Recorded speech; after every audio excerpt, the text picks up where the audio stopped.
What's up, y'all? And thanks for stopping by the Surge T channel. I am Surge T, and tonight I'll be doing my AEW Dynamite rundown and thoughts. And this edition is for the 23rd of October, 2021. And glad to see that that it's going to be going back to Wednesday. You know, because it gets pretty cramped when they have Dynamite on Saturday when I'm watching other stuff as well.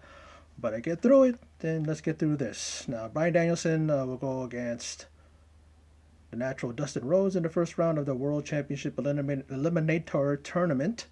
And I'm surprised to hear, and I may have heard it before, that Dustin Rhodes has never been a singles champion in the sense of a world champion. He's been the United States champion in the WCW.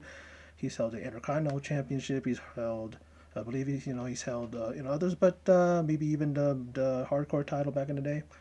But he's in a match with Danielson, and it's a physical affair that ends in Danielson slapping on the guillotine, and he also slaps on the body scissors as well. And that was too much for Rhodes as he taps out. He gives in, and the American Dragon advances to the semis, where he'll face the winner of the Archer Kingston match later on tonight.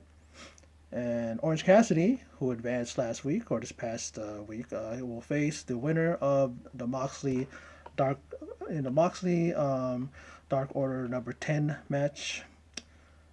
Let's keep moving on. Omega backstage talking with the Elite. Who cares? Really wasn't listening to what he was saying. He was running down Hangman, saying that he knows his flaws and he knows his weaknesses, and pretending to he's playing cosplay as a cowboy while Omega was winning championships, something like that. But really, who cares? Let's move on. FTR. They look to add the AEW tag team titles to complete them. Their mission was to prove that they are the best tag team in the world, and they got the AAA tag team titles, and are looking to kind of right the wrong that happened at Full Gear last year. And here they are, almost a full calendar year, and since they lost those titles and they've never gotten back, and they're looking to get them back. And the Lucha Bros, they want payback. Alex Abrahantes, you see sporting a huge like shiner. It's like covers his whole face, not just his eye. Got his ass beat last week along with Penta. This past was that Friday, right, on Rampage. And so they're speaking for Ray Phoenix. Still a no show. So he must have been really put out and taken out after that. He took that spike pile driver from FTR during that AAA title defense. Now Sting, he's going to update us on the Darby Allin situation. Then MJF comes out and interrupts Stinger. And shut the fuck up chants ring out, and insults from MJF towards Sting. He even mentions Lex Luger, who was in a wheelchair. We all know that, due to the severity that he's put through his body. He's put his body through. I mean, probably steroids too and drugs and stuff like that. And he even says that Darby Allin is in that very situation. He says he's in that situation like your friend Lex Luger in a wheelchair. Sting starts waylaying on MJF, but then we know not far behind we see Wardlow and Shawn Spears. They showed up. They beat Sting down. Spears being the chairman, because he has to have a chair with him, right? So he's the chairman, and he waylays on Darby on a Sting on his back. I'm just saying, don't hit him on the neck. That's a very touchy situation. He's proven to be strong. He toughs it out every time he gets slammed down, but we still kind of cringe when we see that happening to Sting. And then MJF pretty much looks at the camera and tells Darby that this is going to be his fate. What's happening to Sting? And then we see Sting getting up on his feet because he was once tough motherfucker. And he's on his feet, and then we see MJF put his hand like this, kisses the dynamite diamond ring that he has on, and he uses it to knock Sting out, knocks him down, and Sting is laid out. This is going to put a lot more drive into Darby Allin to make a speedy recovery and come back as soon as he can, so that he can kind of get a little payback for what they did to Sting, his mentor. Now, Tay Conti will face Dr. Britt for her women's title at Full Gear. And she says that Tay Conti, since getting here, she's noticed that all she's done is do nothing but show everyone her ass. And I don't mind that. She's gorgeous, she's beautiful. I mean, why not?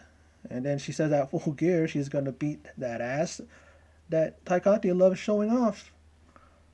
You know, like, don't take Tay Conti too lightly. Didn't Tay Conti face her before for the title and almost beat her? Was it her, or did she go up against, no, I think it was her. Or maybe it was, what do you call it, Hikaru Shida. But let's move on. The TBS Women's Championship Tournament. It is the first match in the first round, opening round. And Ruby Soho takes on Penelope Ford. And it ends up in a roll-up victory for Ruby Soho. Oh, those roll-up victories. You never get enough of them, huh? And Ruby is going to move on and face Chris Statlander in the semis. I love both ladies. I love even the bunny. She came in and she tried to interfere herself. But what is up? I mean, yeah, you know, the whole thing with the brass knuckles were introduced. I honestly I was wondering because I kind of looked away for a bit. I looked back and I saw Penelope Ford holding on to the referee's foot. Maybe he stepped on it and she was trying to keep his feet from moving so that she can get it or something like that. And then all of a sudden it pops out and then he's kicking it out, you know, kicking it towards the outside of the ring. And then that's how Penelope Ford got rolled up. They're going to keep going to that thing all the time. You know, like Penelope Ford can go, so can Bunny. Why do they have to, you know, what do you call that? What's that word? But why do they have to always lower themselves to use the brass knuckles every time? Like, you can't beat Ruby Soho on your own. You can't beat those are the other women that they've been facing and they've been knocking out with the brass knucks. You know what I mean? Come on now. But she'll be facing Ruby Will, Chris Statlander. That's gonna be a good match. I like that. That's what I kind of.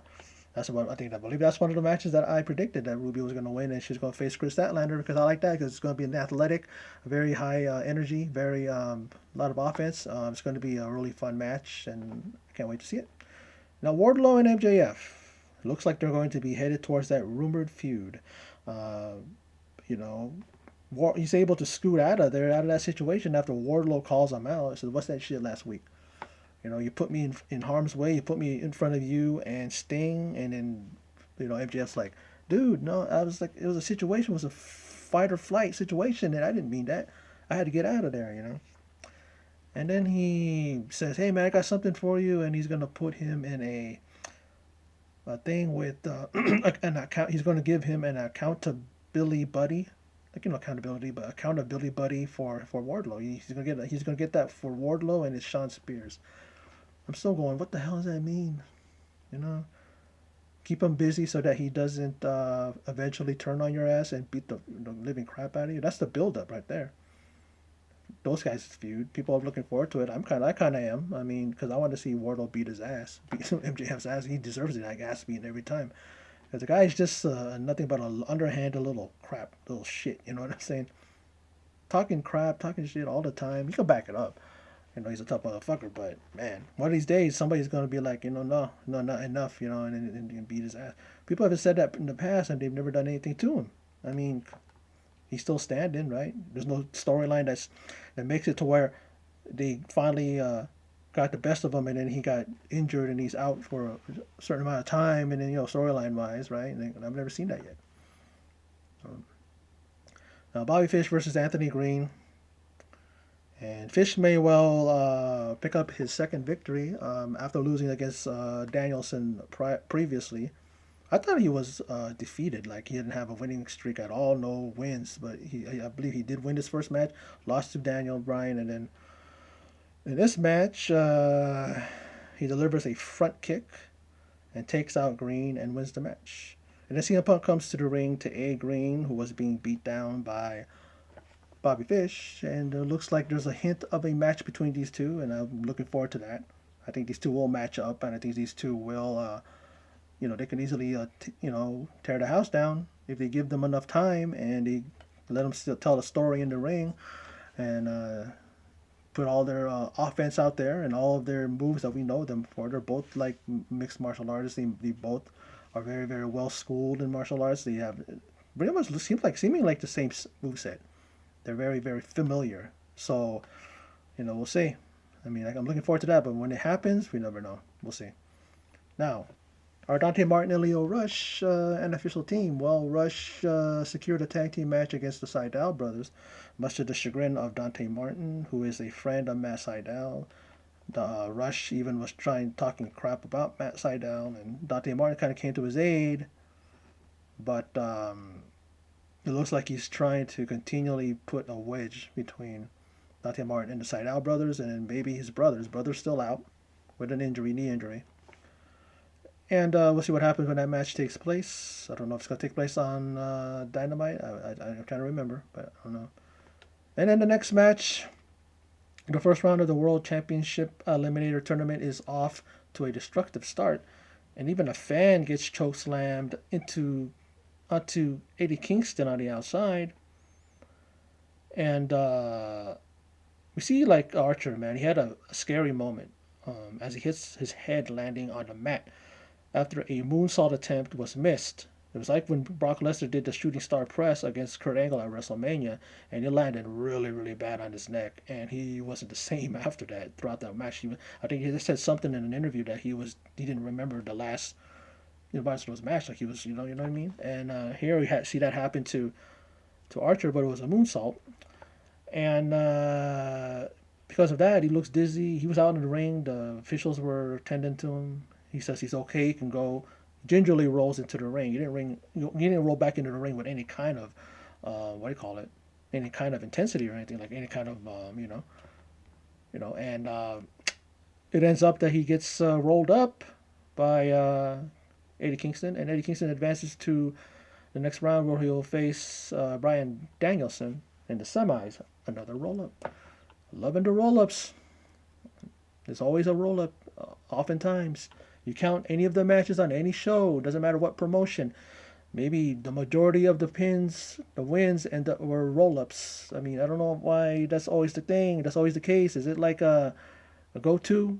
Because people are just lazy and they just don't want to have a match where somebody hits their finisher, which you don't see a lot of nowadays. Even though you do see from people, but oftentimes, guys are distracted. Oh, let me go from behind, roll them up. Come on now. Now, I'm like this. Oh no, like America's top team is in the ring, and they run down the inner circle, talking a lot of shit. But they do back it up. They've won. They've beaten inner circle. And then the event of the year, they claim to be the future. Well, Ethan Page is doing all the talking. And talks about that and says not the PR nightmare, Sammy Guevara. He comes out. We all know the history with Sammy Guevara, saying the things that he said about Sasha Banks and other things. And I guess maybe that's what they mean by the PR nightmare. I don't know. Now, he tells Ethan Page, much like his inner circle compadre there, Chris Jericho, he tells him to shut the hell up. We all know that's his way of telling people, especially in WWE. I don't know if he's ever said that here. He may have, but he's known for saying that in WWE. And he's all ego is Ethan Page, and Sam Guevara says that he's the only one who gives a shit about what he has done. That's all ego right there. And then he goes, hey, what about the fat face dipshit? And then Dan Lambert is like going, no, like looking at the crowd because he knows that the crowd are going to start chanting that, and they do. And then he asks them, hey, what's the stip for their match at Full Gear? In the 10-man tag team match. He didn't say that, but it was revealed, but through Dan Lambert that it is going to be a Full Gear and it's a 10-man tag. Well, we know about the 10-man tag, but then he talks about how, hey, Sammy, put your title on the line at Dynamite against Ethan Page, and if Well, if what do you call it? If Sammy Guevara wins, he gets his hand raised.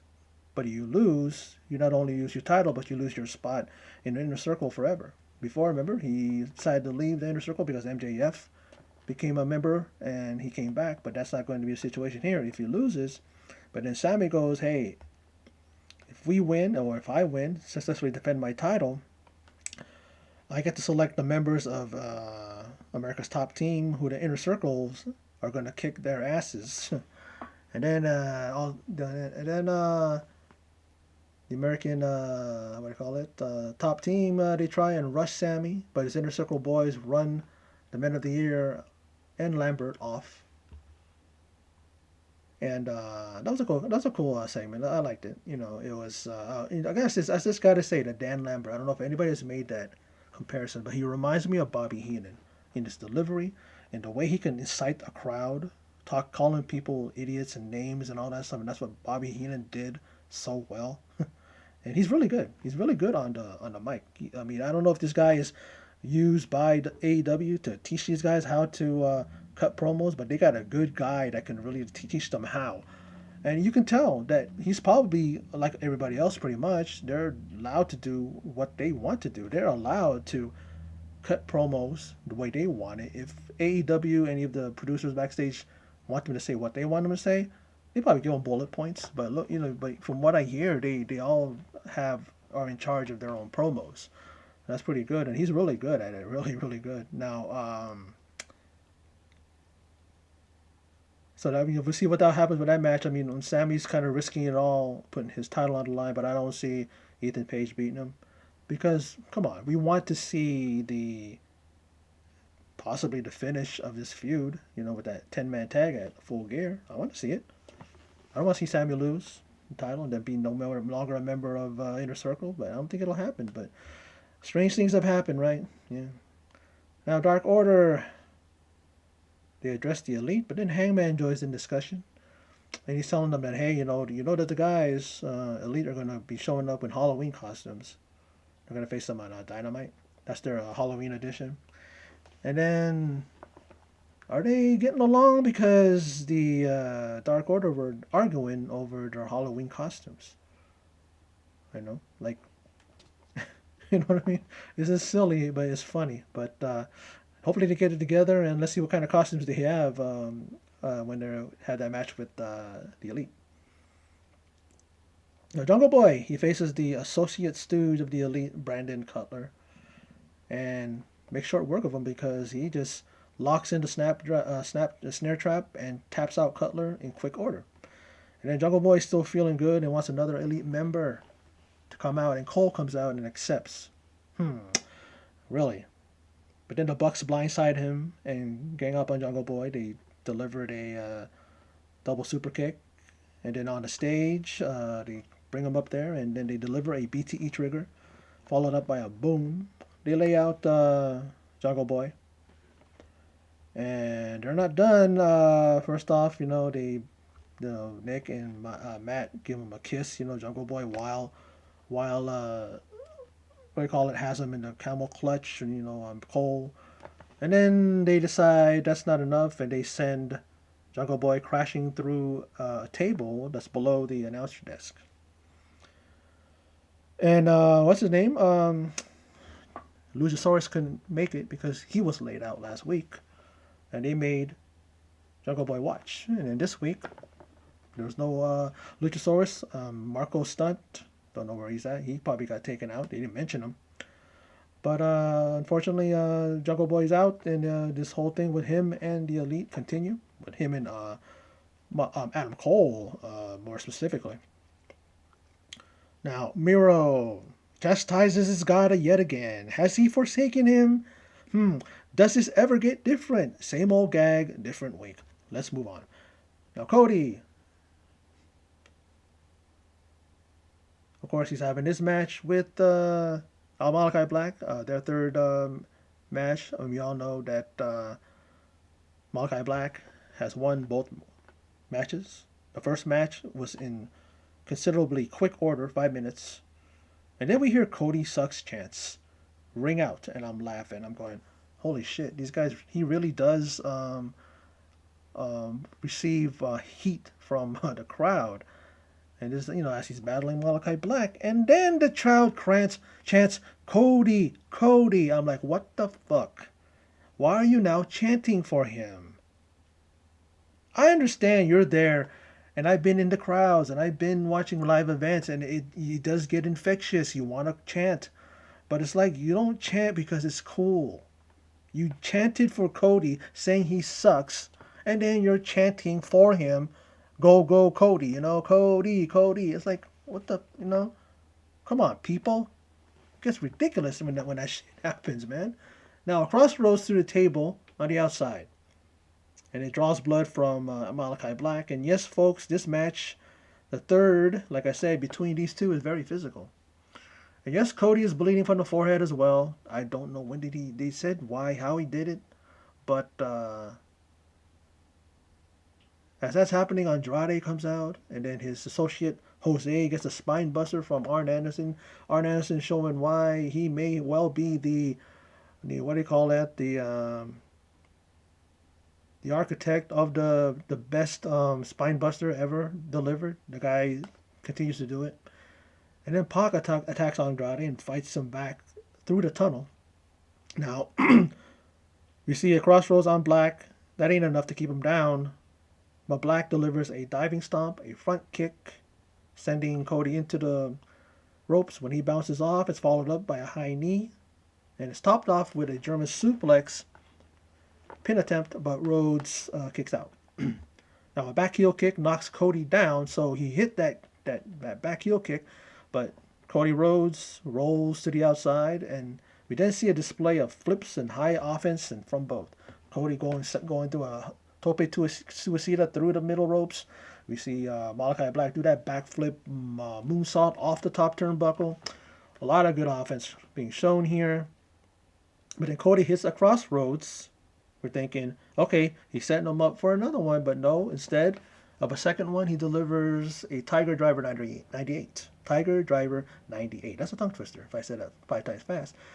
And it puts Black down, and Cody gets some payback. Now, does this make Malachi Black look weak? No, he's been dominant since he arrived.